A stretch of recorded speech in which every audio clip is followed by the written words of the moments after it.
Hi everyone, and hello to all the pageant fans all over the world, the universe rather, and to my new subscribers and returning viewers. Welcome back to my YouTube channel. Before I start with today's episode, allow me to greet Marlon Nolasco, hi to Sherwin Rimando, to Chris Oliveros, and to Marthy Garcia. Thank you so much for love and for your support. And to my old subscribers, to my new subscribers who already subscribed to my YouTube channel, thank you so much from the bottom of my heart. And if you're watching this episode right now and you're not yet subscribed to my YouTube channel, what are you waiting for? Help me to grow this channel and to reach a milestone here in YouTube simply by clicking the subscribe button below and subscribe to my YouTube channel.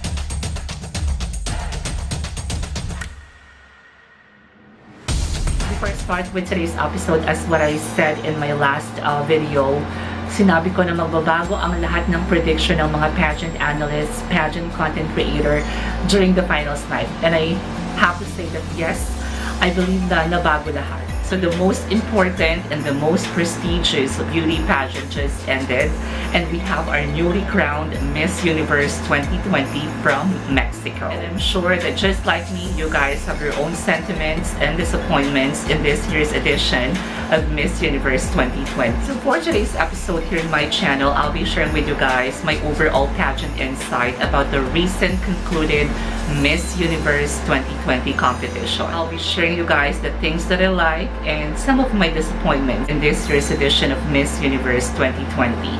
First is the overall production number. It was all good for me, but I think it could have been better if there's a live performance of Pitbull during the opening number of Miss Universe 2020. Next is the overall stage design and the lightings. I have to say that compared to the past stage design and lightings of Miss Universe in this year's edition is not really impressive. Medyo may kulang sa lightings. For me, the stage is too dark. Second are the main hosts of the competition, Mario Lopez and Olivia Colpo. I was really okay with Mario Lopez during his hosting stint all throughout the show. I mean, as long as he did not make any errors, although somehow he's kind of boring for me, but I have to say that he was still able to do his job. Not that impressive, but all throughout the show, he's okay for me. Unlike with Olivia Colpo, for me, it's kind of off for me because she made a lot of lutang moments and made a lot of mistakes in every segment of the competition. I don't know, maybe I'm expecting too much from her, but I'm actually expecting her to be at her very best during that night. Third are the pageant correspondents, Paulina, Demi, and Chelsea. I have to say that they are not really engaging for me. Please bring back Ashley Graham and Luciera. Now let's move on to the top 21, and I'm glad to say that 14 of my bets are actually part of the top 21 semi-finalists. Here are the countries on my list who made it to the semi-finals: Argentina, Brazil, Colombia, Costa Rica, India, Indonesia, Jamaica, Mexico, Nicaragua, Peru, Philippines, Puerto Rico, Thailand, and Vietnam. I have to say that all of them really performed so well, but unfortunately only 10 of them can actually advance who will compete in evening gown round competition. Now the top 10 were determined, and here are the countries who made it as part of the top 10 semi-finalists: Jamaica, Dominican Republic, India, Peru, Australia, Puerto Rico, Thailand, Costa Rica, Mexico, and Brazil. Now let's talk about the evening gown competition. I noticed that there are some ladies or some countries who really performed so well during the preliminary competition but just gave a so-so performance during the top 10 evening gown round in the finals night. Countries like Jamaica, as you can see in this performance video, styling and the gown was way better during her preliminary competition or performance. Next is Puerto Rico. Aside from the fact that she performed really well during the preliminary competition, I have to say that it's a wrong choice of gown. The gown that she wore during the finals night in the top 10 evening gown round did not really complement her overall body physique. Next is Thailand. Her evening gown round competition during the preliminary competition was way better than her performance during the top 10 evening gown round, as you can see in this performance video. I have to say that even the gown is actually much better during the preliminary competition compared to, the finals night. Aside from it's a copycat, to be honest with you, the gown made her look so big and so heavy on stage. So after watching their overall performances in the evening gown round, that is the time that I did not expect them to be part of the top 5 semi-finalists. So after the top 10 evening gown round competition, they need to determine who will be part of the final 5 in Miss Universe 2020. And I have to admit it that they really deserve the top 5 placement in Miss Universe because Mexico really performed well during the evening gown round competition. I love the fact that she changed her gown. Second is Brazil displayed so much confidence in her. And then Peru, a consistent performance, just like her performance during the preliminary competition. India, same performance like Peru. And to be fair with Dominican Republic, yes, she also displayed so much confidence during the evening gown round competition. So for me, yes, they all deserve to be part of the top 5. Now let's move on to the most intriguing segment of the competition, the top 5 Q&A. During the first part of the Q&A, you have to say that Mexico sounded uncertain, and it's pretty obvious that she's really nervous in answering that question. Next is India. Aside from the fact that the question is somehow related to what's really happening in India right now, but the way how she answered the question is something that you can relate to because she answered the question straight from her heart. Next is Brazil. I have to say that the question for Miss Brazil was the easiest one compared to the situational question of Miss India and Miss Mexico. However, Miss Brazil was not able to defend women empowerment. She lost her momentum all throughout her performance during the Q&A. Next is Dominican Republic. Miss Dominican Republic did not answer the question at all because the question is how can she teach young girls about leadership? Because the question is how. For me, if the question is how, you need to give us ways. Unfortunately, her answer was really far to the question, even though it was really translated, but I don't really like her answer. Next is Peru. Miss Peru gave the best answer amongst the 5 of them. I have to say that she displayed confidence and sincerity with her answer. So for me, it's the best answer during the top 5 Q&A. So in this round, I ranked Peru as number 1, followed by India. Third is Brazil, Mexico, and Dominican Republic. Now let's move on to the final statement.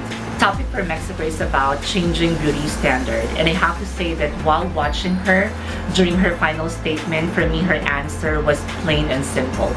No impact at all. But since I'll be doing this pageant review, I have to play fair. I have to be fair with Mexico.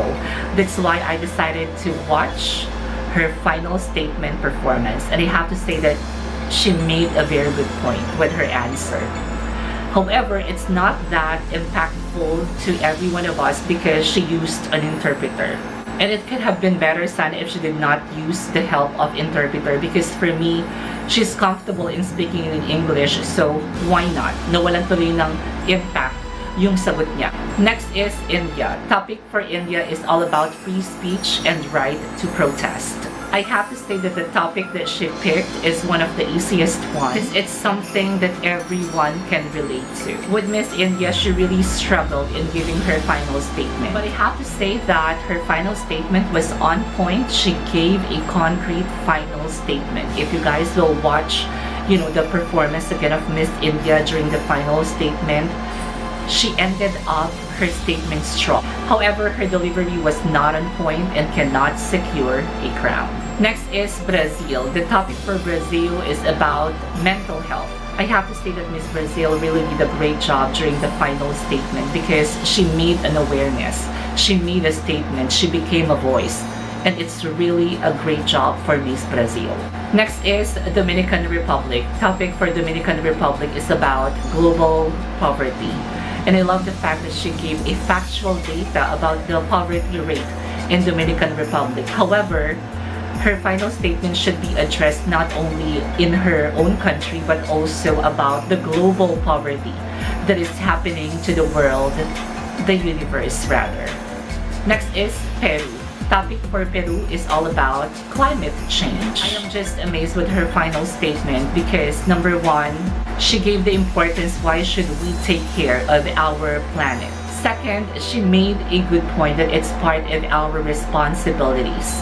Third, she gave a solution on how we can start saving our planet.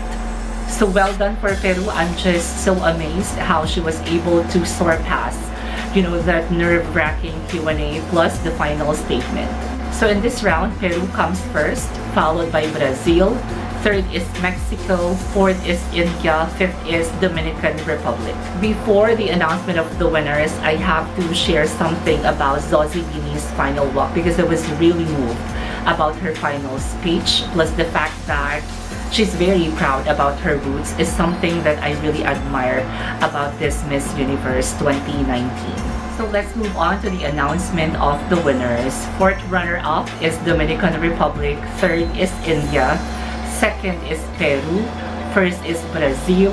And the winner or the Miss Universe 2020 is Mexico. I know that most of the pageant fans are really disappointed with the winner. And to be honest, I am also disappointed with the winner. I mean, Peru is way better than Miss Mexico all throughout the competition, especially when it comes to Q&A and the final statement, but it didn't happen. And I also mentioned this one in my last episode that I see Pia Works back in Miss Peru, and I see Gabriela Isler, with Miss Mexico. Miss Mexico can be deserving but not as a winner. It's really a justice for Peru on what happened during the Miss Universe competition. Now let me share with you guys my disappointments in this year's edition of Miss Universe 2020. First of all, I am not happy when they decided to remove the continental groupings because for me, it's the battle of the best per continents or per region. Second, I hate the fact that they removed the opening statement in determining who will be part of the top 10 semi-finalists. Third, the top 5 Q&A is perfectly fine for me, but it could have been better sana if they narrow 5 down to 3. You get what I'm saying? Para mas okay yun na yung top 3 ang magpa-final statement, and then after final statement, they need to answer that one final question. Fourth, changing the overall format this year reminds me of Trump's era. Like what happened in 2010 when Jamaica gave a solid performance, solid answer to the question. However, it's Mexico who won the title of Miss Universe. Fifth is the non-placement of the frontrunners like South Africa, Venezuela, Romania, and Nepal.